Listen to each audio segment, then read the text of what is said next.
Welcome to WagerTalk TV. I am Kelly Stewart, joined today by Teddy Covers and Dave Koken. We're going to talk about one of the highest NFL opening totals. Teddy and I talked about this the other day, if not Ever. the highest opening total ever. At least in my range of handicapping. Who knows? You guys have been around a lot longer. Oh, so sure. Maybe, Throw that in my face. So maybe you've seen one. 60.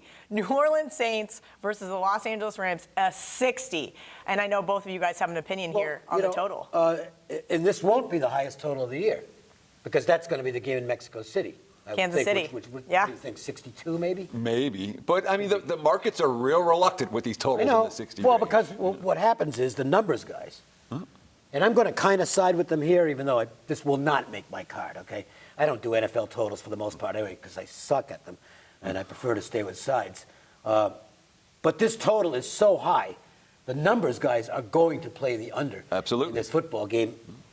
And they're going to look at it as a value proposition, because there's never a 60 out there. You know, and it can be a 30 to 29, and you can cash your ticket. It's a reluctant agreement on my part, but again, it won't make my card. You're not betting it with my money. I don't blame you. No, I'll bet it with your money. Oh, you'll bet the under with my money. Thanks, Dave. Teddy, I know you have a play up on the side on Sports Memo and Wager Talk. Sure. But talk to me about your free play here on this total. Well, while Dave's leaning under, there is no way I'm going to play a Saints game under the total right now. And I'm not excited about playing a Rams game under the total either. Even with Dante Fowler. What a nice pickup that is. Oh, no doubt. Boy. That makes the Rams, an elite team that much better. But defensively, the Saints have some issues in the secondary. And we saw Eli Apple they traded for him, and boom, he's in the starting lineup. And Crowley, who was formerly their starting cornerback, is deactivated, no injury, which tells you what they think of him right now. This is not a great Saints secondary. When you look at the Rams secondary, they've got issues as well. Certainly, when you bring in a couple of veterans and then the veterans get hurt, they've been vulnerable to downfield passing attacks. You got Drew Brees on the one side, you got Jared Goff on the other. And I don't see this situation like last week where in the fourth quarter, with the game on the line, McVay plays for the field goal and then the other team fumbles the kickoff return and you get no points in the last 5 minutes. This is going to be... It feels shootout. There's a reason this total is 60. And what you said, Dave, about the betting markets and the wise guys' reluctance to bet this game over the total, there's not going to be a wise guy bet on over 60.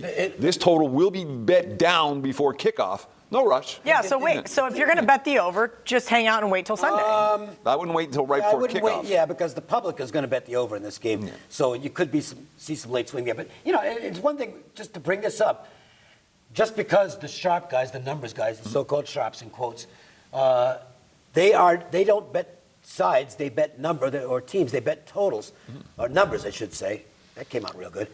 And the good example of that was Monday, because the numbers guys, despite the fact that I was starting at quarterback for the Buffalo Bills, they took the Bills anyway. Of course. And that's just the way they do. And they're interested in grinding out a long-term profit rather than looking at one specific game. So just because you see so-called sharp action on the under in this game, which I think you will, that doesn't mean it's something you should automatically follow. It's just an opinion for me. And if there's one time of the year that I'm not interested, that I'm the least interested in the wise guy opinion, it's probably late October, early November.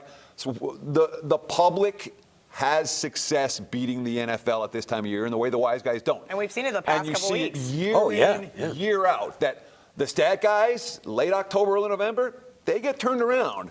And the public who's watching the teams every week, who's sweating the games, they tend to have more success. We saw it last Sunday. I wouldn't be surprised at all if we see it again this Sunday.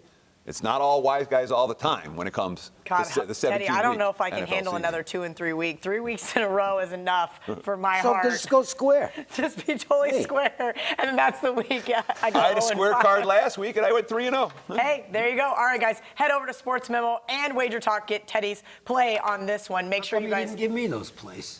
Make sure you guys like and share all of our videos. Want to share some of your thoughts on a game? Maybe give us some feedback, suggest a video, leave a comment below, and also be eligible to win a free week of service.